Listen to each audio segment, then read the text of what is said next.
What's up, everybody? How's it hanging, guys? We're running a little bit behind tonight, and got a got a special guest backstage tonight.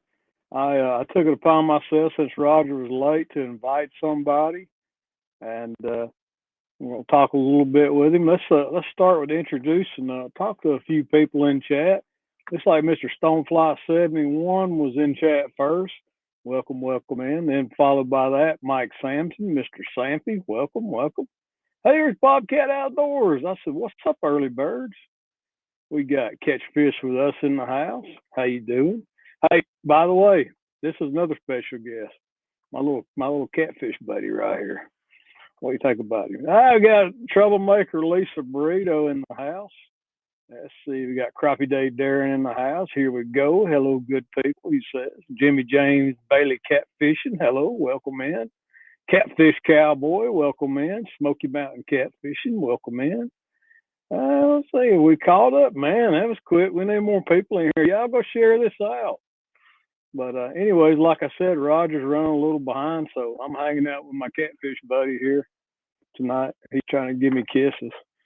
But anyways, I'm gonna go. Oh, there's old Randy Gray here. I'm gonna bring our guest up tonight. I got backstage this guy right here, Magic Pat from Twisted Tackle. What's going on, Say y'all? hello, Mr. Pat. What y'all got going on tonight? Man, we're just chatting tonight. That's why I invited you up. I was like, I'm gonna put I'm gonna scroll your YouTube channel at the bottom of the page. So if anybody's in here that's not subscribed to you, feel free to go do that at any time. And let's see, to get back to comments. Pat has got a brand new video out he put out today. Hello, Mr. David Hughes, where he's on his river, his local river. That is what river is that, Pat? That's the Chattahoochee River here in Georgia. Chattahoochee. And he is down there wearing out the flathead catfish using live and dead skipjack that he caught right there out of the Chattahoochee. So y'all be sure to go check that out. It was really cool. I thoroughly enjoyed it watching the video. But yeah, tell me a little bit about that Chattahoochee River. I've never been there other than when I was a kid, and I don't remember anything about it. So our section of the Chattahoochee is it's really shallow. Like one thing you'll notice about our river if you come up here, especially Columbus, Georgia area, is that it's real shallow and it runs really fast. I mean, you're not going to sit there with a spot lock like just a regular spot lock in this current. Our average depth in our area is 6 foot, so it's not really deep. There is 2 sections of our river that actually have a dip where it actually drops down. I think one is 21 foot and the other is 26 foot. And basically right off to the side of the river, it just makes a bowl. It's literally, there's no structure. It's solid rock. It's just from years and years of the water swirling. It cut the rock out and it's perfectly a bowl. And every year, starting about a month ago, and will probably continue till the end of this month coming up, we have a flathead run. They run upstream just like the striped bass, the hybrids, stuff like that. And a lot of people's rivers go. And when they show up, now you don't really catch too many giants. Most of the giants get caught further downstream in like the deep water next to we have some old sunken barges from back in the day, old grain barges. A lot of people catch the 40s to 60s out of there. Up our direction, you get everything between 8 and about 28 to 30 pounds, and you can catch easily 100 flatheads in a day, in a single day, every day for 2 months. It's outrageous. I mean, it literally can be madness. I got to get up there and get down there, I should say, and hit that, man. That's pretty special. There's something else about that section of the river you fished that I've got some experience with too. You want to tell the folks about that? It's a whitewater section. Oh yeah. So I don't know if there's any more now, but Columbus was the first city to make a inner city whitewater course. So about 4 years ago or 5 years ago, somewhere around there, they blew up several of the dams, and they actually shoveled out the river and put in wave makers to create a whitewater course that goes right through the center of our city. And it actually, depending on how they raise the water, can be pretty dangerous. I don't know what the ratings. You would know the ratings because you used to do it, but it's supposedly class 4 actually. Yeah, it can go pretty high up on whatever the ratings are. So it's pretty awesome as far as that. I've actually met people as far up as in your area, Tennessee, that travel down here to do the Whitewater River. Yeah, a lot of my friends who are whitewater paddlers frequently go down and visit the Columbus Whitewater Center there, and in that section, because it's kind of a countrywide highly renowned whitewater section that's created there in town to revitalize that portion of Columbus. And an interesting note is when I was a kid, I used to live on the other side of that river in Phoenix City, Alabama.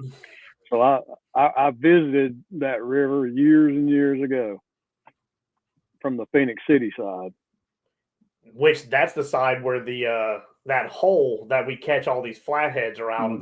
They're technically on the Phoenix City side, but something I learned last year was that Georgia actually owns the land up to the high water mark. Even though it's on Alabama, it's technically Alabama. Georgia owns that. Oh wow, that's cool. Which is that's neat. Hey, what's up, Roger? What's up, everybody? What's going on, brother? Just sitting there holding it down, man. We got some bad thundrstorms, and kids are going crazy. And Jackie just walked in the door, and everything happened right at 7:50. Yeah. Well, I hear you, brother.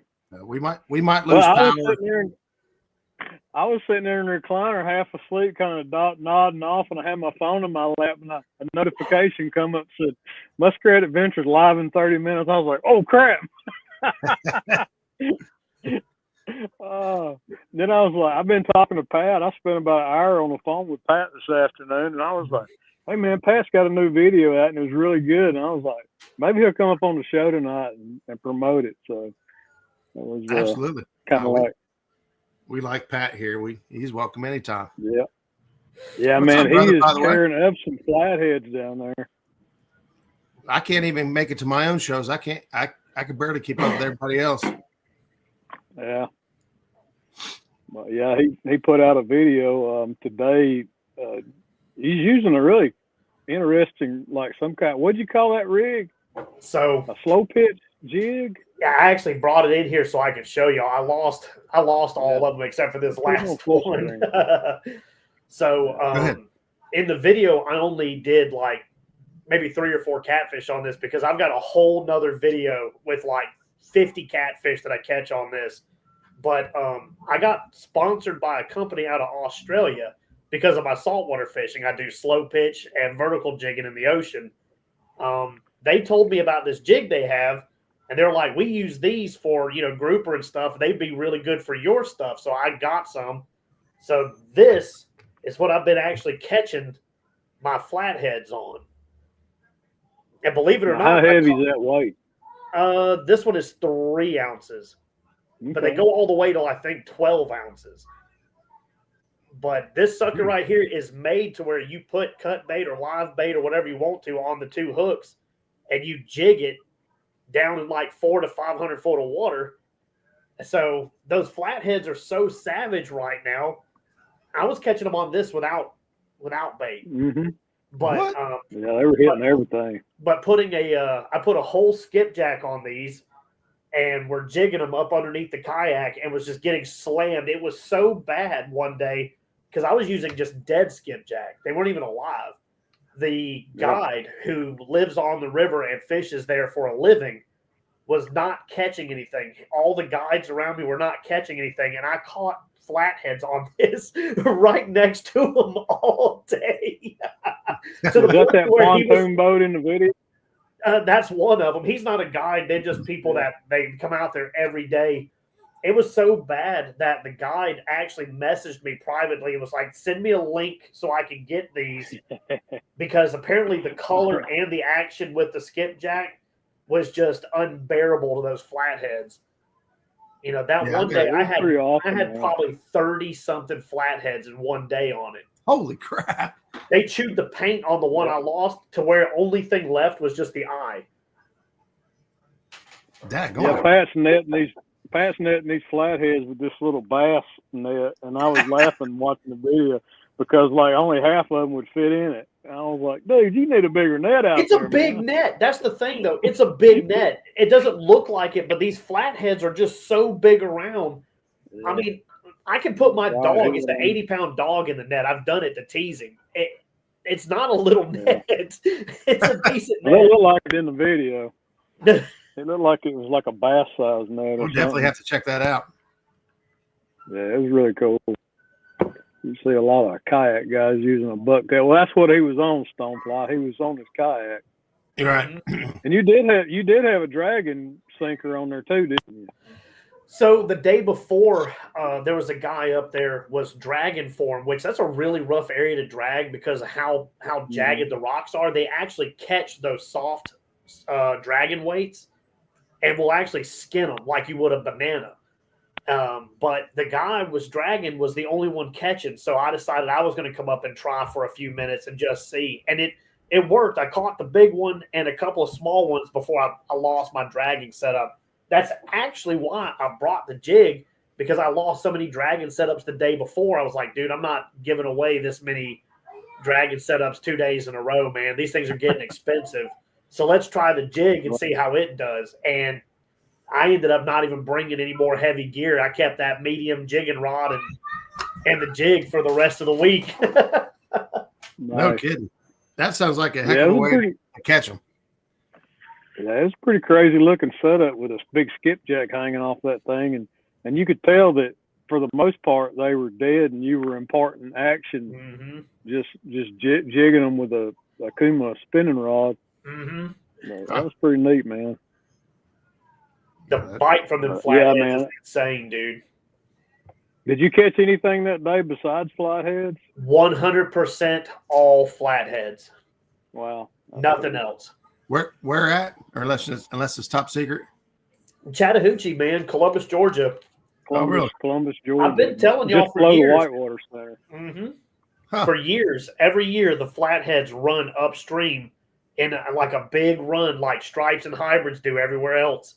And, you know, there was that pontoon boat was there for a week. He was there every day. Every day he kept 500 pounds of catfish. Wow. And all flatheads? Every single one of flatheads. And he was just keeping them. Yeah. I try to practice selective harvest. Well, it's not illegal here because they're an invasive species to this river. They want you to keep them. But, man, that's the most fun fish in this whole river, dude. I want to get rid of them. Yeah, for sure. Yeah, why would you want to take that out of the river? Well, that's right. Jackie wants some flathead. She's a flathead nut.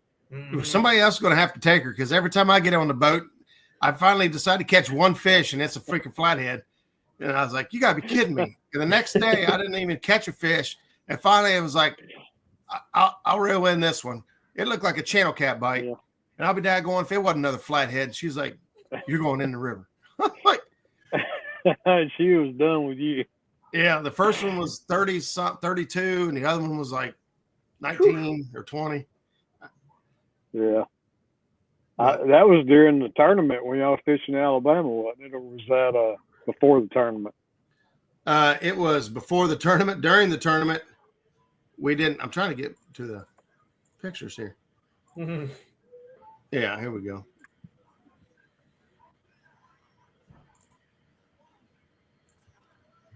Yeah, before the tournament, we was catching fish like this.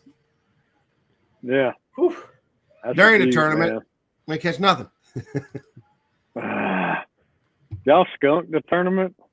No, luckily Jackie caught one blue cat to put us in the running for the boat. There's the other little flathead I caught. Yeah. Oh, then I got home. We Nice. got home about 9 o'clock at night. I hooked up the boat, and then the next morning I went out and went after some crappie. Yeah. No, during the tournament, Jackie caught that. It was the very first fish we caught. It was like 30 minutes in. And we thought, all right, here we go. We're going to be good. Skunks out of the boat.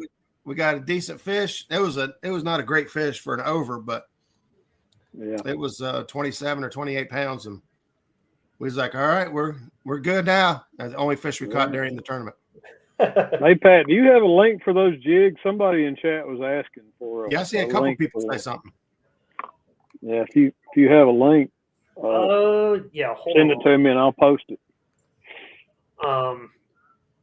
Yeah, it's the website is just snap, like snapping your finger, snap bait, Australia, and they'll ship. The shipping's like super cheap too, which surprises me. But you can also get them on Amazon now too. Now I don't know if they have that exact jig on Amazon, but it's snap bait. I think I knocked myself out or something. Yeah, you still here? Still there. I actually turned the. I don't know if y'all probably can't see it. The screen's got it kind of blurred, but I tried to bring the picture up of the bait.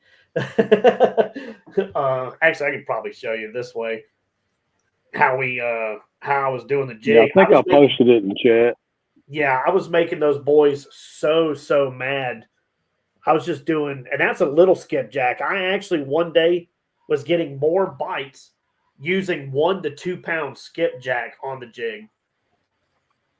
So it's called a triple threat, the one that they have, the one that I was using. They got all kinds of them. Mm-hmm. Yeah. There it is right there, the triple threat. So you can get them with the skirt or without the skirt, but I've done it with the skirt and without. The flatheads actually were going crazy with the freaking skirts left on it, just hooking on the skipjack. I guess all the color and action plus the skipjack, man, they lost their minds, dude. But now we got to figure out the hook on those things. What's that? He said, "How big's the hook?" I'm not exactly sure the size on them, but I would say probably like I don't know, maybe like a 5 to 6/0, something like that. Yeah, that's probably a 6/0, maybe. They do have them a little bigger, but everything's in metric. We don't know how to measure anything. Right. You remember growing up in school, everything was like everybody learned the metric system. Everybody learned the metric system. Big switch coming up, right? Yeah. And then we're like, never mind. It's too hard. It's based on tens. Americans, we're too stupid. It's supposed actually the metric system's a lot easier than the standard, but I know it. We just I measure things in bald eagles. Sorry, in bald eagle. Bald eagles. SAE. Not like my friend or not. Yeah. I was trying to figure out what was going on there. It took me a second for my eyes and my brain to work it out. What's going on, brother? Thanks for stopping in. Everyone.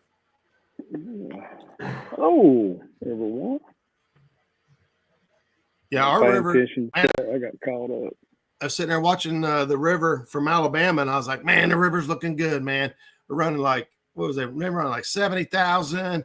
Greenup Dam's at about 18 feet. They're running, what were they running? 50 or 60 at the dam below. I said, man, we got good flow. Water's good. I'm going bumping, man. As soon as I get home, I'm going bumping. We did we bumped for a couple hours. We went up to Pickwick. We went to Wilson Dam and caught some skipjack and some hybrid bass and white bass. We just having a ball catching everything. I mean, we was catching everything. It was insane. And then we was like, let's go bump. And we went bumping. The only thing we catch was channel cats. I was like, that's it. We gotta go back, get some real bumping in. On my way home, the river came up, was it 6 feet in 24 hours? Wow. Around 110,000, which 110,000 ain't a big deal. And even 6 feet high isn't that big a deal, but it is when it happens in 24 hours. Yeah, probably a lot of debris and stuff coming down. A lot of debris. Yeah, stonefly in here. He messaged me today. He said, I don't know who got all the rain, but the river came up and we got all kinds of debris. I said, yeah. I saw we got a lot of storms when we was in Alabama, but I didn't realize it dumped that much rain up here. Yeah, what are your water temperatures up there? Up here, I don't know. I ain't been on the river. Oh, I thought you said you went to the Ohio or back to Greenup. No, you were talking No, about I wanted to go to Ohio and go to Greenup and do the bumping, but when it came up that fast, I decided to go chase crappie yesterday instead. Gotcha. But here, the lake I was on yesterday, water temperature 63 degrees. The big males are all on the bank. I mean, you can't get any closer to the bank. you just can't. Yeah. 70 on the Rupert. It was 69 something on the river on Tennessee last night when I went up there bumping. It was 75 down around Wheeler. Below Wheeler. Above Wheeler, it was like 69 to 70, but below Wheeler, it got up to 74, 75 degrees. So I expected the fish to be super shallow, which we did a lot of scouting the first day or two, shallow. I mean, we spent probably 2/3 of our first day. We never put a bait in the water. We just went looking. And I started out in 2 to 3 foot of water and went deeper from there. But for the most of the guys, 65 on the Ohio over the weekend. There you go. Appreciate that. What part of the Ohio are you fishing, DNA? Most of the guys that did real well in the tournament did catch their fish shallow, but there were some guys that fished deep ledges and did good. All week we were catching fish, and we caught a lot more than what we posted, but we were catching fish on mud flats. Every fish was covered in mud, and it didn't matter if it was a 17-foot flat or a 27-foot flat. If it was a flat, there was fish on it. And even the flatheads right out in the middle of nothing, wide open, nothing. And most flatheads come out in the middle of a flat that didn't. I don't know if they had a stick on it. All right, Gal Bliss, there you go. You are you fishing the Bink and Janet Fox tournament here in a couple weeks? There's a big tournament out of Gal Bliss here in about 3 weeks. DNA, yeah. Matter of fact, I think they're going to be on the show next week. If I'll check my messages, they reached out to me, and we usually have them on every year, but the last couple of weeks for me has been just crazy. Awesome. DNA. We'll see you down there. Yep. There we go. Yeah, it's bizarre when they get on them flats like that. I know Jamie, JR Fishing, Jamie and Richard, man, they were. Yeah. What day was it they were wearing them out? Saturday or Sunday? Sunday. They were there the day after, yeah. Yeah. What's up, James and John Boy? Welcome in, John. Welcome in, James. Yeah, they did pretty good. They were out on the main. I believe they were out on the main river. Right. According to, I was scoping out their background, but they were doing pretty good. Oh yeah. Yeah, I was taking screenshots too. Well, I was looking at the grain silos in the background and some stuff on the bank. I said that bridge in the back. I said, "Yeah, I got you guys. I figured it out." Hopefully they were they ran back over that spot a couple of times. That was the plan. We kept going in and out of service as we was driving back because I didn't get to see it all. I know Aaron's been catching them shallow here too on some guide trips, so I know they're moving shallow here too. Of course, me, you know me, I'm always looking for that moving water. Yeah. Pat, what size are these flatheads you're chasing right now? They're anywhere between 8 and 30 pounds. I hooked into a few that probably would have been a little over 30 and lost them next to the kayak, which was like, just start crying a little bit on the inside. But our flathead run is actually starting to end now. It's almost done. Now the blues have started moving up, and I think biggest I've ever caught in this area is probably 20. I think it was a 26.4 blue cat. You don't usually see too many big blue cats up here because it's so shallow, but our river has been in the 70s for weeks now. Huh. It's really That's warm. not surprising. It's bath water. I would assume that those fish are moving up to spawn upriver, and it looked like in your video you were fishing in a pool right below a good sized fall. So it might be that they can't go any further than that pool where you were at, right? They can't. Yeah. You were like waiting on them. Pretty much. So this side, the side that I'm fishing, that pool is as far up as they can go. They can't get up that rapid right there because there's like 3 levels to the rapid. On the Georgia side, with the wave maker for the whitewater, they can go up. But the problem is that they can only go up about another quarter mile before they hit the bottom of that dam, and then they turn back around. So normally that's the side that you get more of like the stripes. They go up until they can't go up any further, then come back down, where the flatheads will come up that whitewater, and then they'll turn and get into that giant pool you see right there. See, now the flatheads are leaving, and now it's starting to stack up with blue cats and gar. Nice. Jesus Christ, the gar, man. Dude. Oh, yeah. I've seen you catching some gar out of that pool, couple of those pools. Next week, I'm going to go after them again with the fly rod. That other pool on the other side fills up with them. Like we went, it's wintertime. We don't see a single gar anywhere. And then one day I'm like, oh, look, a gar. That's the first gar of the year. The very next day, there was 500 of them out there. They were everywhere. 100 gar. You could walk on them. What kind of gar are they? Long nose. Yeah. But our river has some of the biggest long nose gar that I've ever seen from any river. Like I've caught them up to right at like 28 pounds or something ridiculous like that. I had one last year on the fly rod that I didn't weigh. I should have weighed it, but holding him at the base of his mouth, his tail was hitting the ground and curving.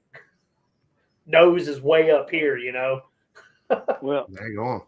And y'all, that's one thing I commented on video. Y'all have had skipjack for weeks now, right? Months. They never left. Months. Every year, that's awesome, man. The skipjack will leave at about was around August. They leave. Last year, I was catching them in December, and then come January, I'm like, well, that cold weather hit. They got to be gone. They have to be. Nope. I caught even more. I never stopped catching skipjack this year. What it is, I found where they go to in our area. There's a small little section that gets about 8 foot deep, and it's about 100 yards long, and they stack up in the thousands in there. And you can reach it by kayak. Now, I'll be down there a couple days. Bring a cooler, man. We'll fill it up. Yeah, I didn't freeze any bait. We caught some good skipjack, but they weren't fast and furious. We had to work for them. Yeah. Jackie and I caught some a couple weeks ago, but we had to work for them too. They're so thick. This is what we're catching them on this. They're so thick. 4-inch paddle tails. No kidding. Nice. I'm not joking, man. You can't use bass gear because they eat everything. We're catching them on jerk baits. We're catching them on top waters, paddle tails. Well, I was throwing at the dam. I was throwing right at the wall at the hydro. We was right up at the hydro. I was throwing right at the wall, and I kept catching daggone channel cats on a silver Foley spoon. I'm like, get off of me. Oh, man. I'd watch the skipjack hit, and I said, bam, I get hooked up. I said, yeah, I got one. Get to the boat, it's a channel cat. I'm like, daggone it, man. Jeez. Leave my spoon alone and let the skipjack get it. Yeah. I can't catch skipjack if y'all keep hitting my jig. Yeah. Yeah. I had to get pretty creative. Think, Randy, April of last year, we had pretty low flow out of Chickamauga. And then, we were catching the fire out of skipjack, and then, 80,000 CFS. It just blowed them all out, and we never seen them again below Chickamauga the rest of the year in any significant number. So, yeah, I think flood waters will flush them. I think it flushed them all down the Pat, honestly. It stacked them up for me. They went down there and never come back, yeah. They all went to Columbus. We never even had to freeze none this year to make it through the winter months. I was catching fresh That's all awesome. winter. Just keep I didn't rubbing it freeze in, any Pat. either because I didn't have any to freeze. My cooler stayed empty. But one good thing about it, I did learn how to throw a cast net this winter and spring. So that's one good. I mean, I used to know how to throw one years and didn't have to throw one, so I kind of forgot how to throw one. So I've had to relearn how to throw one. Let me say that, which that's a good thing. How much easier or harder is it to throw out of your new boat? Mhm. You throw out of the front? Easier. Yeah. Yeah, it's got a wider, bigger deck on it, so you can. It's way easier. Yeah. So, yeah, Only boat's problem probably- is there's carpet in the boat, and it makes it kind of messy when you start getting stick and mud. And you'll It'll get be- rid of that eventually. It'll be hard and Yeah. thick real soon. It'll just be a solid board of catfish Yeah. goo. It'll be a mat. That's It's one pretty thing. nasty. Right now, the threadfin shad are starting to show up, and once the threadfins get thick up here, you won't catch anything on a skipjack. What's up, Matt? Everything moves over to the threadfins, and that could also be why last week the flatheads kind of quit biting because we had a big ball of them show up, and that's where most of our fishery is. Most of the year is on the big, like 5 to 6 inch threadfins. Yeah. Yeah, going down there just made me want to go fishing even harder. Me and Zach was really just about ready to drop Jackie off at home because she was missing the kids real bad. I could go a couple more weeks without them, and we was going to drop Jackie off and go back down because we felt so defeated. You know, watching the weigh-ins. It's hard to leave like that. Well, they had 34 boats weigh in over 100 pounds. Golly. 34 boats. Winning weight was like 173, I think. And the next weight, I think, was bag. 157.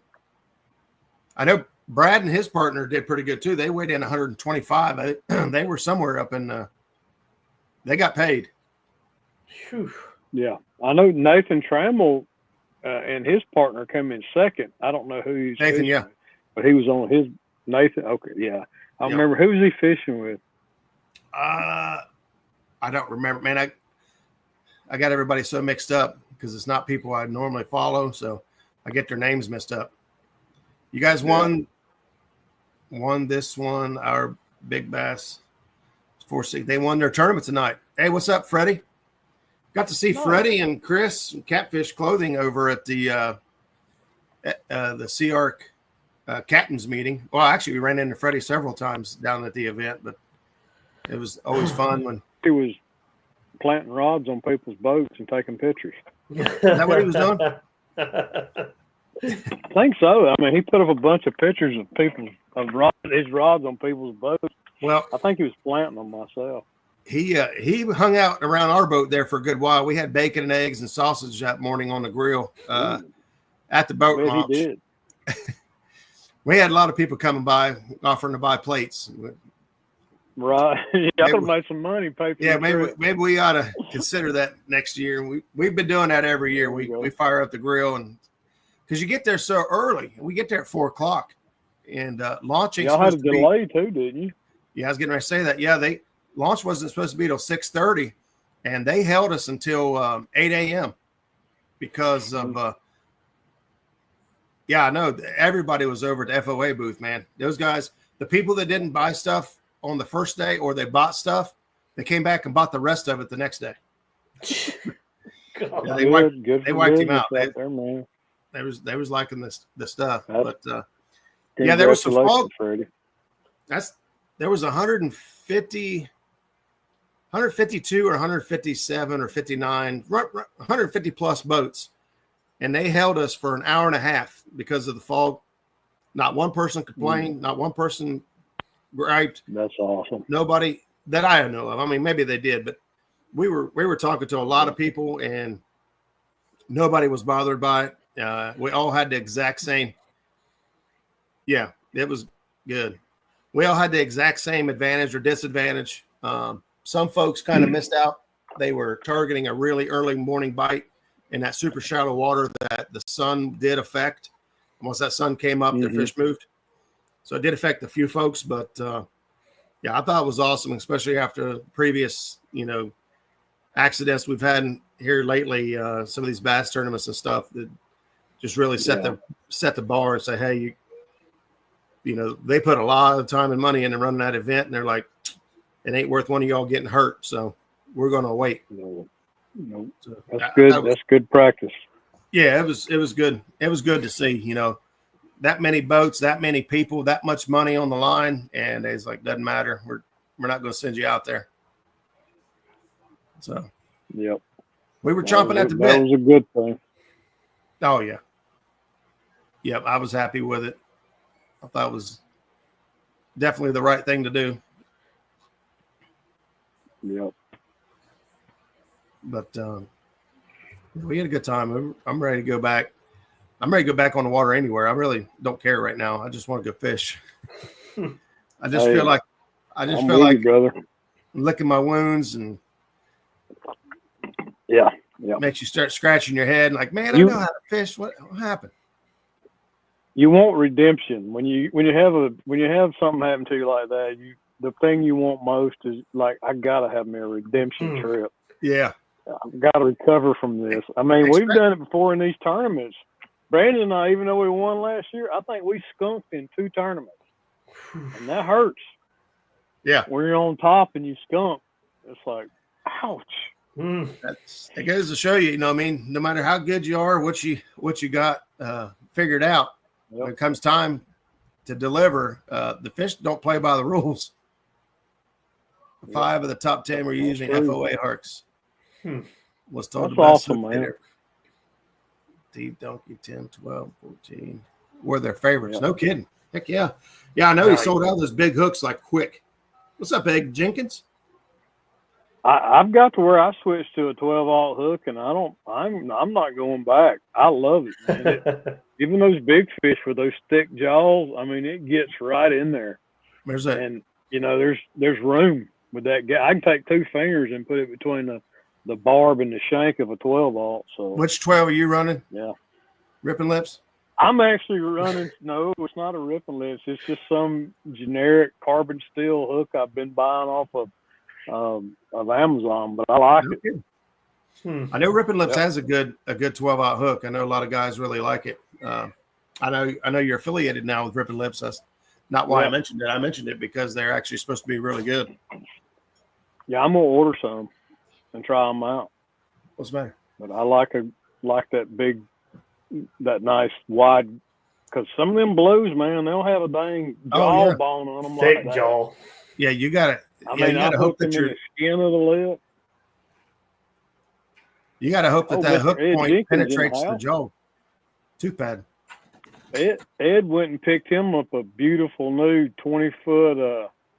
What's the name of that boat? Oh no, it's a Duckworth, ain't it? It's a Duckworth, man. That thing is gorgeous. Oh yeah, those are awesome. Me and Jackie actually looked. I think it was a Duckworth they had at the Ohio Expo Center. I'm not sure. I can't remember if it has a live well or not. We went and looked at one of these guys' boats, and they had no live wells in them, and they said just put a horse trough in it.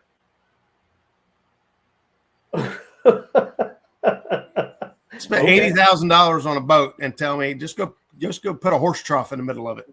Jesus. No, I mean I ain't above it, but you go spend that kind of money on a boat. I want a live well. Okay, I want a real live functioning live well. True. Plumbed in and everything. Yeah, I don't want to take up all my floor space with a horse trough. That's true. All right, Catchfish that says he's been in Ed's boat at the Cleveland Boat Show. Oh, nice.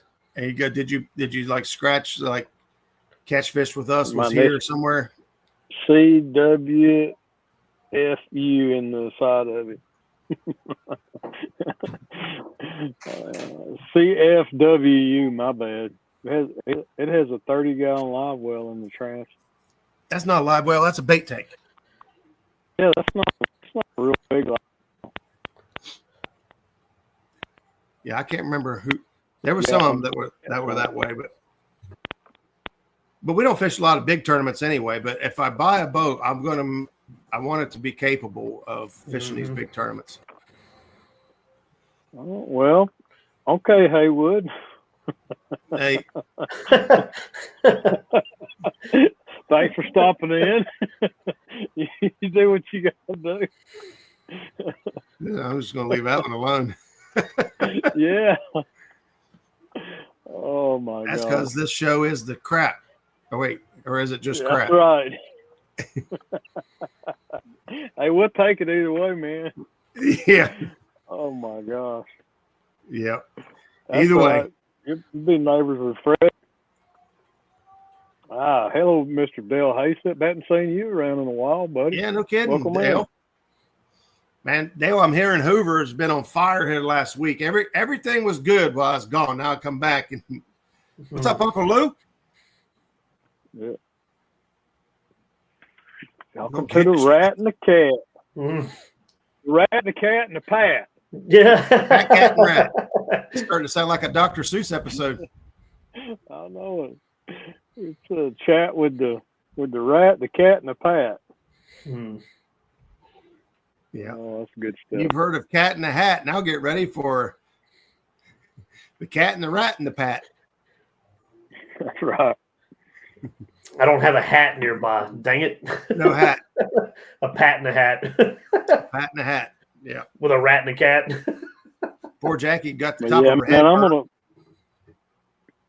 When them flatheads get up there, you're gonna have to send me a message, and I'm gonna have to travel down there and then go hit them flatheads with. I noticed somebody up there in a pontoon boat. You can go all the way up there in a.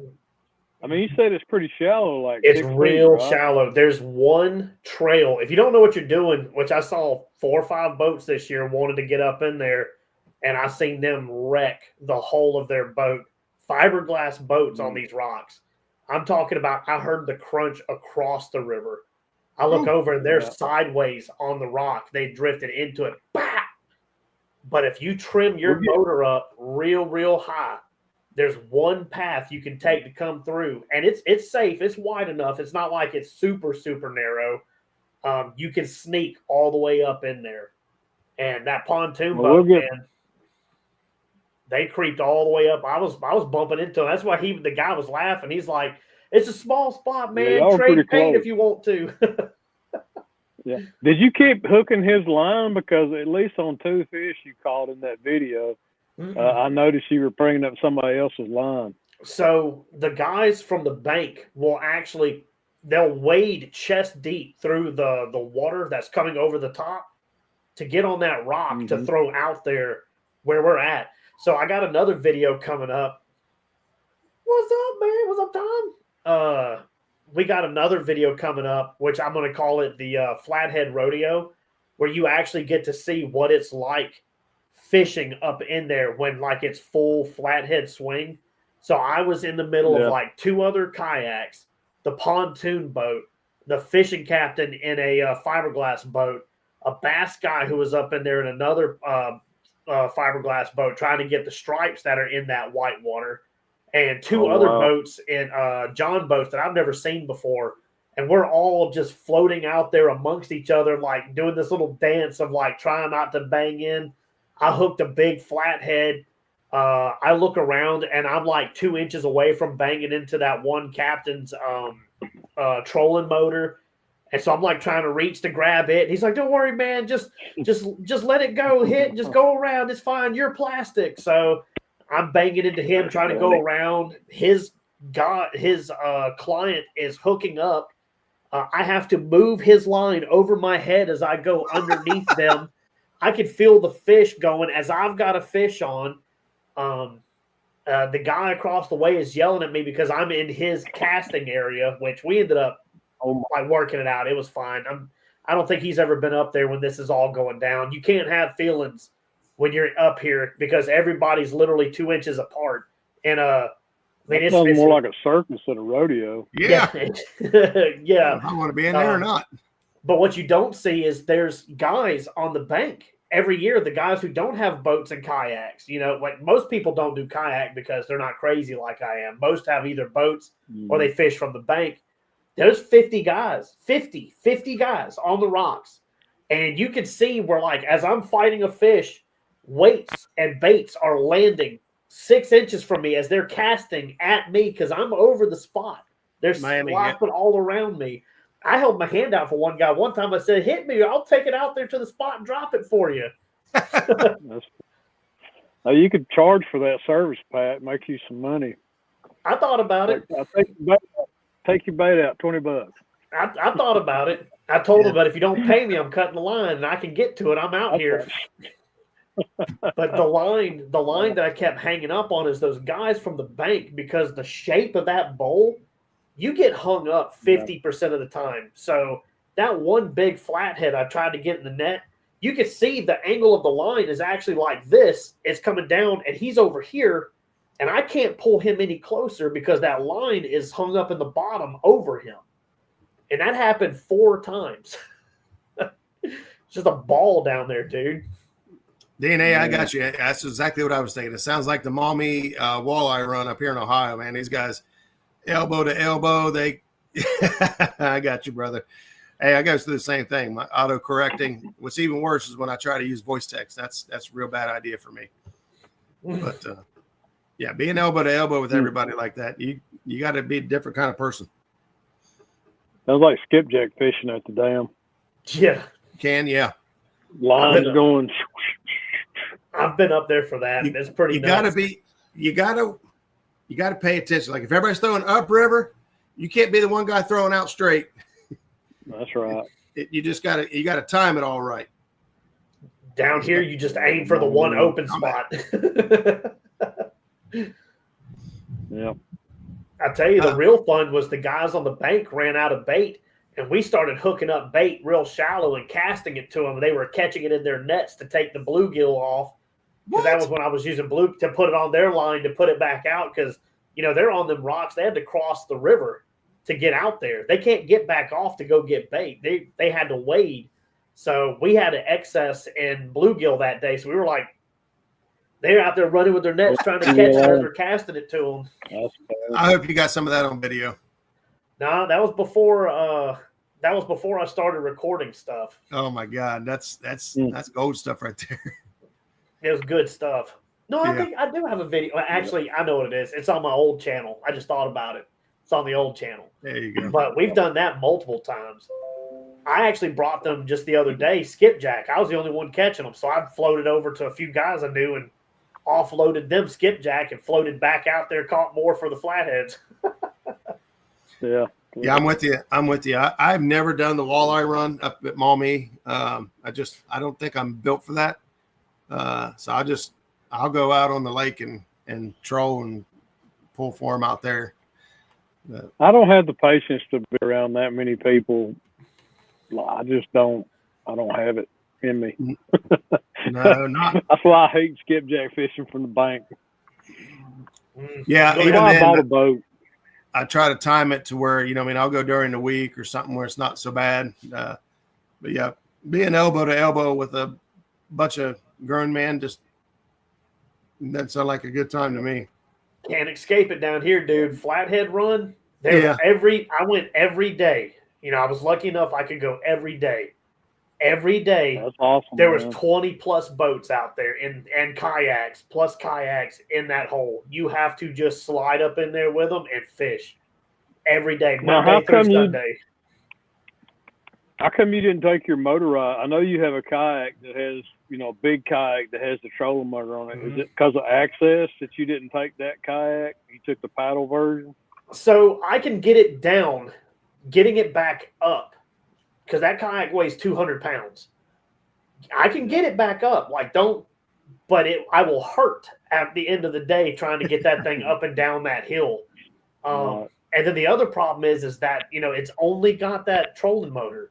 That trolling motor is not strong enough to go up current. It'll spot lock you, but it won't fight that fast current because, that section of river is 4 to 6 miles an hour. Actually, when I paddle, I'm paddling as hard as I can and getting behind a rock in an eddy. Sit a second, then paddle as hard as I can up through and sit in this eddy, and then up. See, the boats, they just wide open all the way up to the wave maker, and then they turn and shut off and then drift up into the fishing hole. Gotcha. I don't have a gas motor. I am the gas motor. Hey, what's a wave maker? So our river, they blew out the dam years ago, like 4 or 5 years ago, something like that. It's probably been longer than that now. But Columbus, Georgia is the first inner city whitewater rafting river. They took the Chattahoochee, blew out a bunch of dams, put in wave makers, which are just chunks of steel in like a stair shape to make the whitewater rapids. Okay. Mm-hmm. And so right through the center of our city, you got the river, and you can go get as high a class whitewater as you want right here in the city. Yeah, there's commercial outfitters up there that charge like the Ocoee, Nantahala, Nolichucky, any whitewater rivers. There's commercial outfitters on the Chattahoochee in Columbus that charge to take people down the river right there. Huh. It's called the Whitewater Express. And then there's private. Yeah, there's private users too that also paddle that section. They schedule it, don't they? Generation. They turn the water on and off. Which throws the fishing off because you never know because there's no pattern. Yeah. There's no pattern. If they get a group of 20 people and want to go down the Whitewater Rapids, they're turning the water on.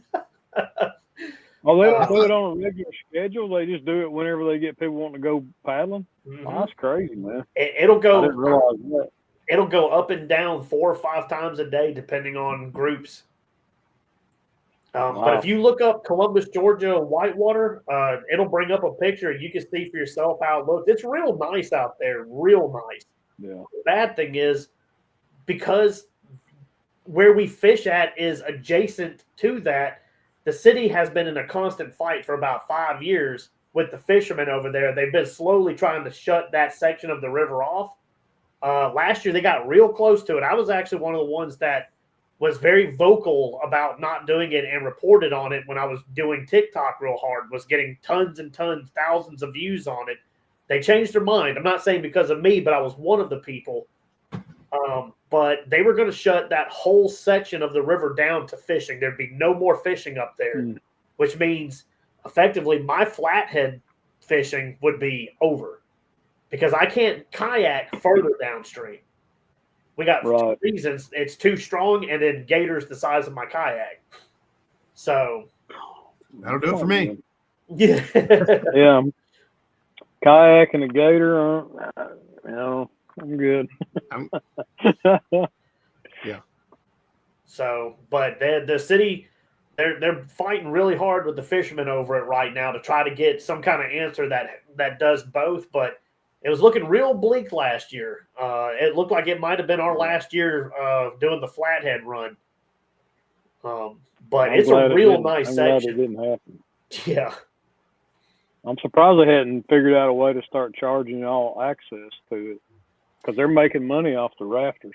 Right. Well, the thing is, for the boats, they put in about a mile downstream to come up there. The kayakers, we go across to the Phoenix City side, and we put in at the amphitheater. Right. So I backed down, which technically you're not supposed to be down there, but they don't say anything. You can back your vehicle down, drop your kayak off, go back up and park, and then you slide your kayak the rest of the way down the hill, which is why I don't take the big one. You know, that would be too much. But so yeah, it wouldn't be hard for them to shut it off or make you pay. All they got to do is just put a pole right in the middle of that driveway. You can't get down there no more. Yeah, well, luckily they didn't do that. But guess what? Yeah, man, it was a great video. I hope everybody goes and checks it out. Guess what we got figured out and scheduled this week while we was in Alabama. What you got going on? All right. Catfishing for kids. We got I don't even know what year this is. 4th year, 5th year kids tournament. Mm-hmm. Nice. But we got it coming up in June this year, June 14th. There's just so much going on between either online tournaments or actual in-person tournaments. We got Disabled Veterans Outdoors event happens the first weekend of June. So that kind of kicks that one out for us. And but this one here, June 14th, we're going to do the first time ever. We're going to try an evening fishing with the kids. Not everybody's fun to get up at 7, 8 o'clock in the morning and take the kids fishing. And with the schedules and stuff out there, we thought we'll give an evening a shot and see if we can't get enough kids out there participating. But this is the same as all the other ones. It's an online tournament. You can participate from any location that is public water, only fish caught, only live count. We will have prizes for the biggest fish, smallest fish, and most overall weight in each age group. As usual, we'll break it down into 2 age categories.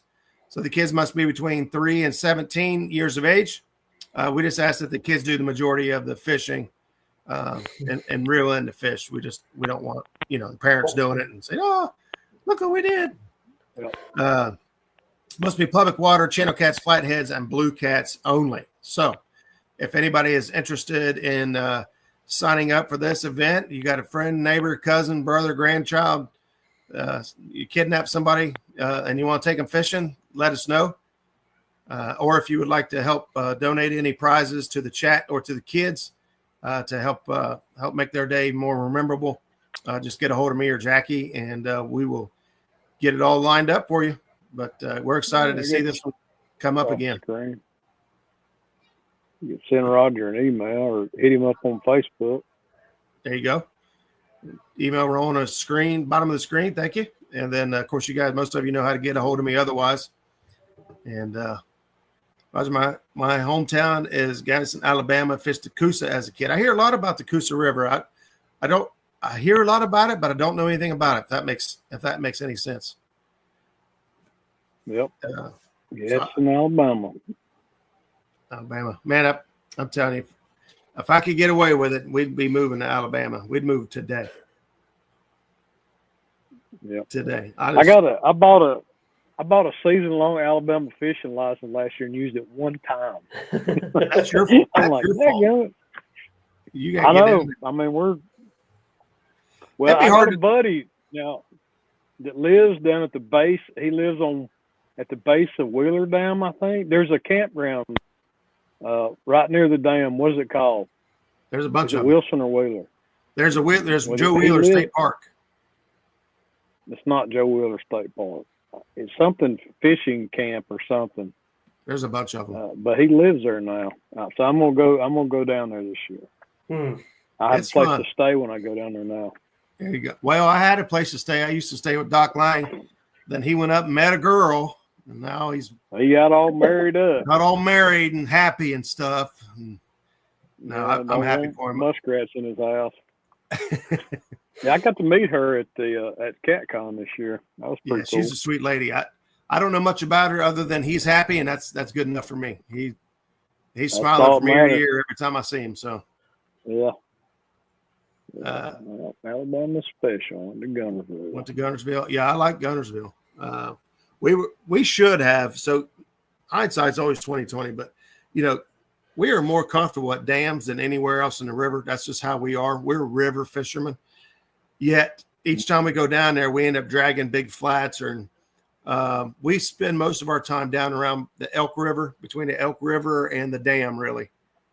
And we should be going upriver, getting into the river section of Wheeler, and even going to the dam or locking through Wheeler Dam and bumping or fishing Wilson. But we always end up catching just enough fish to make us think we got a shot if we stay doing what we're doing, and it don't work. Yeah. I agree. I'm a river fisherman too. I'd much rather be.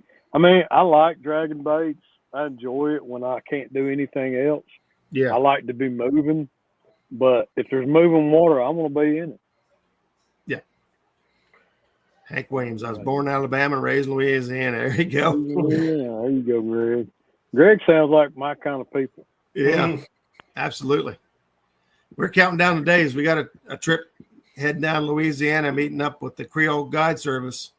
We got to finalize our dates to see what they have available and what works best for us. Maybe he'll have his new boat by then. Oh, it's November. Whew. Right. So he should have it by then. Oh yeah. I'd be all slimed up and ready to go. I won't feel bad for getting it dirty. Yeah. Well, Get my the slime, flathead. get the slime on it. I was gonna say my flathead run is pretty much over now. So now it's gonna be saltwater. I've been waiting. I've been itching to get back out there, and I've been seeing some good fish caught in my spot. So I'm actually going down Saturday. I'm taking the big kayak out. We're gonna do same thing I was doing for the flatheads. I'm gonna be jigging for them, but now I'm gonna be doing it for redfish and grouper. Damn, boy. Now, is this the spot you got ran out of by the police at the bridge pylon? Or? No. So, oh boy, it just makes me mad thinking about it, dude. Yeah. I was gonna say the look on his face, That was man, pretty funny, told dude. me everything I needed. Lord, man. We got mad. I knew it was gonna be trouble when that that Ritzy subdivision got put up about 100 yards from it. Already knew, man. I ain't gonna get That's into how it. it happened. I can still fish that spot. You just can't fish up there on the bridge. I can take the kayak underneath there, and they can't say nothing to me. I'd like for them to try, but 'Cause you're anyway, on the water. yeah. The bridge I'm going to be fishing over is when you first go into Panama City. It's the Hathaway Bridge, and I actually caught grouper, and this is in the bay. I caught legal grouper off that bridge last year, but they were out of season, so we had to let them go. But this year, I will be going out there fishing those bridge legs with this jig and several other kind of jigs for the Nice. grouper. And a lot of folks don't fish for grouper off of those, so we'll try to give me a few sandwiches. So yeah, you put live bait on that rig for the grouper too, right? Oh yeah. So Yeah. I've caught some on this, but the slow pitch jig that I use out there, which is it's leaf shaped, and it's made to look like a bait that's dying. It just flows super slow, Right. even though it's like 3 to 4 ounces. The way it's shaped, the water coming off of it just makes it. It'll just sit there and roll super slow all the way to Yeah, the almost bottom. like a spoon. Yeah, but I mean, it's super slow. And I hooked grouper after grouper on that thing last year. Didn't even know what I was looking at on the Sounds depth like a finder. poop, Just man. going by, seen a little blip, nowhere near structure. I was like, what's that? Drop down, boom, big grouper. Like over and over and over again. So they're not in season yet right now. So I'm going to go for the redfish. But as soon as they're in season, I'm bringing a cooler on that kayak. Jackie sent me a I video can't blame today of you. a guy catching a giant red, and they were getting it up to the boat. And right as the head of it come to the surface water, a big shark came up and bit it in half, just thrashed it. I was like, oh my God. Oh, They swim around me the whole Oh, time I'm man. out there. I know Last you year I was dragging a bait behind me trying to catch tarpon, and I kept seeing big things on my depth finder. I thought they were tarpon until one come up and it was bull sharks. those are the worst kind of sharks, man. They're the I most just keep aggressive. on trucking, just keep doing what I'm doing, just trying not to think about it. I was gonna Don't say make eye contact. you get nervous in the kayak. Yeah. I did once. Usually it's not too bad, but I used to paddle my shark baits off the beach at night when I'm shark fishing, and I took a headlamp. Normally I just have the light on the kayak, so I don't have to look down into the water. It's just black, which sounds terrifying, but it's actually not that bad. You can't see into the water. The one time I took a headlamp, I looked down because I felt my kayak move, and I just see this huge, massive black thing coming up underneath me. And I actually had to steel myself, man. I thought I was going to have a heart attack because I panicked. I was like, Pat, just chill. No. Just chill. Yeah. And it ended up being a truck-sized manta ray. It came up. Wow. It came up right up underneath me, kind of gave me a little nudge, and then went back down. And that was the last time I've paddled a bait at night. I still do it, but I just really haven't been shark fishing much. On What's up, Facebook, Josh? yeah, I'm on Facebook. It's Yeah, he's on Facebook. Twisted Tackle Fishing. You can go on there. I've got the same page for Instagram, all that stuff. He's everywhere. Yeah. Somebody drop that in chat. If you don't mind. But yeah, that was Yeah, terrifying. that's That was when I was nervous. And then another time I had a buddy paddle a bait out at night, and we heard screaming. We heard, "No, stop, get away." And we're like, "Oh my God, is he being attacked by sharks?" A pot of dolphins had come up and were spinning him. were playing. Oh, and man. he was They were having playing. a panic attack. I'll bet. Yeah. What, sweetie? That's crazy. The ocean's so much fun. Huh? Yeah, it's a big place out there for sure. You can say hi if you want. I was going to drop his link here for you guys real quick.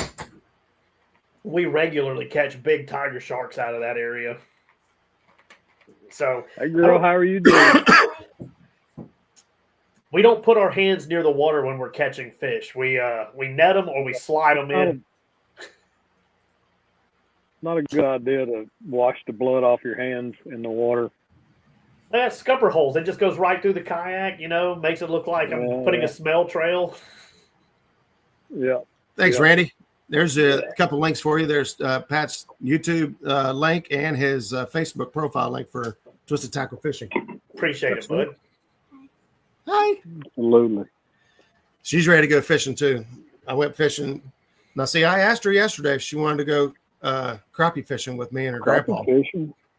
And she said no. She had missed playing with the neighbor girls. Oh. So she went to the neighbor girls, and now she's like, what happened to all the crappie you caught? I said, I cleaned them. She likes helping me clean them. Mm-hmm. And we were supposed to eat them tonight. We had crappie. We was going to have crappie for dinner, but we got Chipotle. We got Chipotle because Jackie ran way late getting out of work. So, hey, there's mom's in the house. All right, though. My mom. Hello, Roger's mom. Just remember that you're on. Love you. Love you, Mama.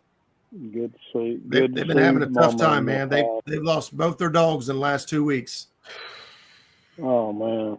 Yeah. She's a great skipjack packer. That's Chris who catch fish with us. She is. Me and Chris came back with, I don't know, a few hundred skipjack from the dam, and she put on the rubber gloves and was helping pack and vacuum seal skipjack with us. She was hanging right in there until we was done. There you go. Yeah, you. She used to be shy. Put you to work. I will. No. Say it ain't so. She used to be real shy. You're not shy, are you? Is she fishing the Catfish for Kids tournament? We don't know yet. Because obviously I got to run it, so I can't take her fishing while I'm running it. But Mom could. So we'll see what happens. So let me know that day, and maybe I'll run it while y'all go fishing if I don't have a tournament or something that day. It's on a Saturday, right? It's on Saturday, yeah, Saturday afternoon. Hopefully we need 2 or 3 channels to help host it. I like to get as many kids as possible. Last few we've had 2 channels at least. But it's nothing to fish catfish, alligators. Woo! Catfish. She's wanting to fish tournaments. Like, she's mad. She's mad we went to Alabama and fished a tournament. Dad's watching. Hey, Dad, love you guys. Sorry to hear about the losing the dogs, man. That's tough. That's like losing one of the kids. Tough. One's been in bad shape for a long time. One's been in bad shape for a long time, and then the other one just got sick suddenly, and they took him to the vet, and the vet couldn't find anything wrong with him, and he just he ended up passing pretty quick. And then the other one, she's been sick for a long time, and she just, once he's gone, I think she deteriorated even quicker, and they had to let her go today or yesterday. So, but it is that hog leg on tonight. What's that? I said, is hog leg on tonight? Oh, there you go, catfish today. I was looking. Thank you, catfish for this. Thank you. Appreciate that. If you guys haven't hit the thumbs up yet, I was going to try to. Is hog leg live? Yeah, he's Boar's Nest live. Here we go. Hang on. I'll see if I can drop a link here for you guys. Yeah, started. Well, Pat, having you up, buddy. I appreciate you. Bye, honey. We've enjoyed having you up, man. Y'all go check out Pat's video. That's good stuff, man. That's more flatheads than I've seen in a year in one video. Appreciate you letting me come back on. I always enjoy it, man. I just wish the flatheads would stay like that all year, dude. Man, My I'm channel jealous. would just be purely flatheads. I wouldn't do nothing else. It'd be hard to Yeah. leave the river. I gotta go check Man, these videos I out now. love. Yeah, I Which- love people who think out of the box and catch fish a different way that we're not used to. And that's exactly what you were doing in that video, was like thinking out of the box and taking your saltwater knowledge and applying it to a freshwater situation, which is really cool. It Well, I is. caught that So I flathead think- in Tennessee on a slow pitch. I was like, well, shoot, man, if they'll do it up there, they'll do it here. And I didn't know I was going to start a riot out there, dude. And you know, the funny thing is, real quick, it's on that Akuma rod. It's a two piece Yeah. rod. It's just two piece, man. Nice. Really? Yeah. You Look, had that wearing them thing out. folded over on that kayak, man. Bro, you That's talk awesome. about wild. I wouldn't do anything else if they stayed like that all year, man. It would just be a I flathead don't channel. blame you, man. But Yeah, I too gotta let bad them that's go. just a seasonal thing. Yeah. You gotta go a little further south for your action. Yeah, they now that they're leaving, I think you have to go all the way down to Eufaula, which is about 2 hours away from me, to start really getting back into them. They move back up into the creeks, chasing those shad and skipjack and gizzards as they move down. So it was fun while they were here. I heard that, man. Well, Bobcat, you want to pray us out, guys, when we're finished up Absolutely, here? man. I dropped the link over for Hog Absolutely. Legs channel. Head on over to Hog Legs. Tell them Pat, Rat, and the cat And the cat sent you. sent you all over to Drop that wish you well. Yeah. Thanks Dear again, Heavenly Pat, for Father, hopping God, up we with us. thank you, Lord, for the opportunity to join here tonight, Lord, and fellowship with all these fine people in chat and these two gentlemen on panel with you tonight, God. We pray, Lord God, that their lives continue to be blessed, Lord, as much as mine has, Father God. And I pray for each and every one in chat, Lord, Roger's mom and dad who are in chat tonight, and each and every one who's joined us here tonight, Lord God, to talk about something we get to do with passion, Lord God, is chase these fish and just have fun and enjoy doing it, Lord. Thank you for that blessing, Father God. Lord, we thank you for all you do in our lives. In Jesus' name we pray. Amen. Amen. Thank you, Amen. brother. All right, Thank you. guys, with that, Appreciate it, fellas. Catch Tight you Lines, later. we'll see you next I'll see Tuesday y'all night. next Same week. cat time, same cat channel. Good night, y'all. Absolutely. Good night.